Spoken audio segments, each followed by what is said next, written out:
Hey everyone, welcome back. We're diving into a book today that I know a lot of you have been asking about, The Psychology of Money by Morgan Housel.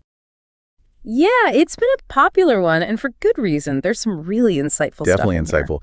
This book, it kind of flips the script on how we think about money. It's not just about being a math whiz. It's about understanding like the psychology behind our financial decisions.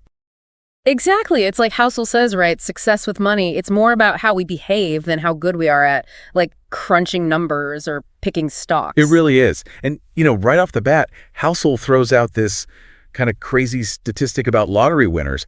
A lot of them, a surprising number, actually end up broke. Yeah, it's wild, right? And that's a perfect illustration of his point. Just having money, it doesn't automatically equal It financial doesn't. success. So, where do we even begin to unpack all of this? There's so much to dig into. Well, I think one of the most important things Housel talks about is the role of luck and Okay, risk. luck and risk. What do you mean by that? Well, we tend to think that financial success is all about hard work and, making Right, smart like pulling decisions. yourself up by your bootstraps.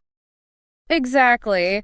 But Housel argues that luck and risk play a much bigger role than we often So, are you acknowledge. saying that we're just at the mercy of fate when it comes to money?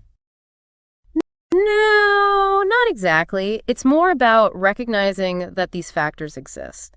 Sometimes it's being in the right place at the right time. Sometimes it's a calculated risk that pays off big. Sometimes, yeah, it's just plain Okay, dumb so luck. what are we supposed to do with that information? Well, for one, it keeps us from getting too cocky. We can't always control the outcome, even if we make what we think are the best And it possible probably helps us choices. from getting too down on ourselves if things don't go our way. Like Yeah. maybe it wasn't all my fault. Right, exactly.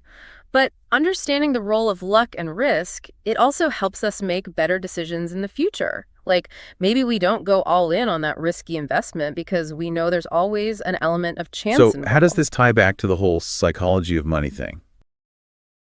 Well, I think the next big piece is recognizing the power of our emotions when it comes Oh, to, that's our huge, right? finance. Our feelings can totally drive our spending. I'm definitely guilty of that. Absolutely. Fear and greed are the obvious ones. But Housel, he also talks about like excitement or even the fear of missing out. That FOMO can lead us to make, Oh, impulsive that's so decisions. true. Like when everyone's talking about this hot new stock or everyone's buying a certain thing Yeah. and you feel like you have to jump on board too. Exactly. And then you end up Speaking of regretting it regret, later. Housel has this quote that really struck me. He says, saving is the gap between your ego and your income. I feel like that just Ooh, perfectly that's a good sums up how one. we so often So spend true. money to like project a certain image or keep up with the Joneses, even when it's not really, financially responsible. And that's where his idea of, the Okay. difference Rich between being versus rich and wealthy. being wealthy Break that comes down in. for me. So Housel says being rich is about, having a But lot of being money, wealthy a is high different. income, big net worth, all that. Yeah. Wealthy is more about having financial freedom and options. It's Mhm. not just about the number in your bank account, it's So it's what like that number you could allows you be to rich do on with your paper, life. but if you're living paycheck to paycheck and you're stressed about money all the time, you're not really wealthy in the sense of having that peace of mind and freedom. Exactly. And that kind of wealth, the kind that gives you choices and lets you sleep at Okay, night, long-term it often mindset. comes from having How a do we long-term cultivate that? mindset. Because, let's be real, it's hard to think about the future when there's so much pressure to like spend money now. It is hard. But also, he emphasizes the importance of like patience and discipline, that ability to delay gratification, make choices that benefit your future self, even if it means sacrificing a little bit in the Easier said than present. done, right?